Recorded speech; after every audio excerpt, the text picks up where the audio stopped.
اعوذ باللہ من الشیطان الرجیم بسم اللہ الرحمن الرحیم۔ سمندر کا پورا پانی کشتی کو نہیں ڈبو سکتا جب تک کہ کشتی میں داخل نہ ہو جائے۔ اسی طرح پوری دنیا کی برائی آپ کو نقصان نہیں دے سکتی جب تک کہ آپ کے ذہن اور روح پر اپنا اثر نہ جما دے۔ یہ ضروری نہیں کہ کسی کی آہ یا بد دعا آپ کا پیچھا کرے، کسی کا صبر بھی آپ کے راستے میں کھڑا ہو سکتا ہے۔ پرندہ اپنے پاؤں اور انسان اپنی زبان کی وجہ سے جال میں پھنستا ہے۔ گفتگو میں نرمی اختیار کرو کیونکہ لہجے کا اثر الفاظ سے زیادہ ہوتا ہے۔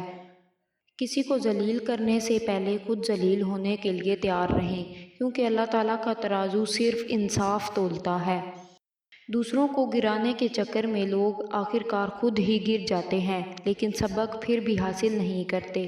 کبھی کبھی ہم تھک جاتے ہیں یہ ثابت کرتے کرتے کہ بے شک ہمارا طریقہ غلط تھا پر ارادہ نہیں۔ رشتوں کا نہ ہونا اتنا تکلیف دہ نہیں جتنا کہ رشتوں کا ہوتے ہوئے احساس کا مر جانا ہے۔ حضرت علی علیہ السلام نے فرمایا، جب لوگ تمہیں تکلیف میں اکیلا چھوڑ دیں تو جان لو کہ اللہ تعالیٰ تمہارے کام کا ذمہ خود لینا چاہتا ہے۔ اداس لمحہ۔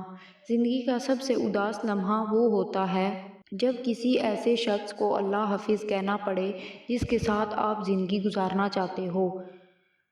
باتوں کی مٹھاس اندر کا بھید نہیں کھولتی۔ مور کو دیکھ کر کون کہہ سکتا ہے کہ یہ سانپ کھاتا ہوگا؟